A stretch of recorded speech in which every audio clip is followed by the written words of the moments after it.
дар қисматҳои охири мавсими сеюм силсила филми Усмон ба таърихи дар китобҳо дарҷ шуда наздик мешавад.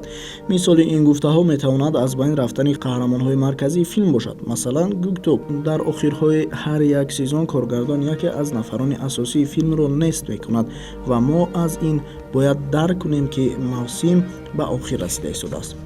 далели дигар ба таърихи воқеӣ наздик шудани филм ин дубора пайдо шудани қаҳрамони таърихӣ Конур мебошад.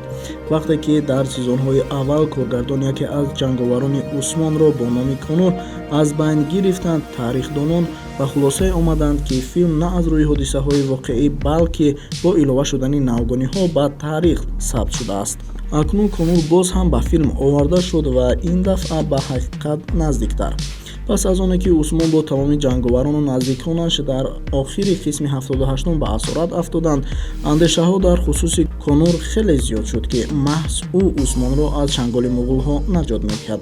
мо тасмим гирифтем, ки дар ин нашри видеои худ атрофи ҳамин нафар мавод омода созем. Берг Эрчер ҳунармандест, ки дар филм нақши Конурро бозида истодааст. ин ҳунарманд 9 ноябри соли 1983 дар пойтахти Туркия таваллуд шудааст. аввалин филме, ки ӯ бозидааст, дар соли 2008 мебошад. ӯ бештар дар жанрҳои драма, муҳориба ва таърихӣ нақш офаридааст.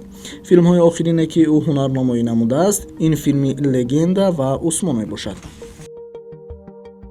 акнун ӯ дар таърихи империяи Усмониён чӣ нуфуз дошт, дар ин бора ҳам хоҳем гуфт.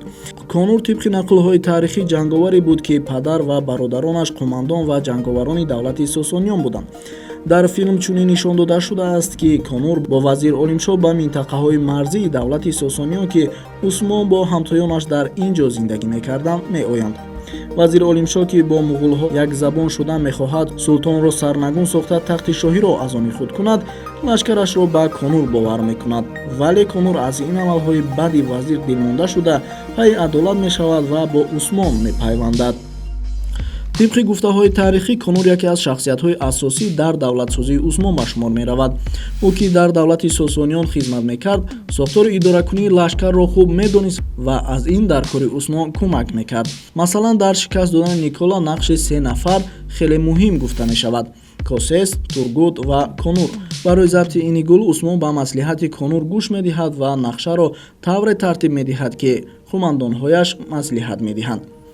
саҳми Конур дар тоза кардани гуноҳҳои Усмон назди Султон Месуд калон аст, агарчи бояд ба зудӣ Султон аз салтанат фароварда шавад. Конур яке аз дӯстони наздик ва нафари бовариноки Усмон дониста мешавад. Конур ба монанди Инигул чандин қалъаҳои дигарро ба тобеати Усмон даровардааст. пас аз марги Усмон, ин ҷанговари соҳибтаҷриба ба Орхан, писари калонии Усмон, барои давом додани кори падараш кӯмак кардааст ва бо хоҳиш ва маслиҳати худи Усмон, Конур роҳбалади Орхан буд. дар замони сари қудрат омадани Орхан, Конур бо лашкараш тавонист ҳудуди давлати ташкилкардаи Усмонро чандин маротиба зиёд кунад, хусусан бо забт намудани шаҳрҳои шимолӣ ва ба ҳам овардани бегигариҳои кӯчманчиҳо.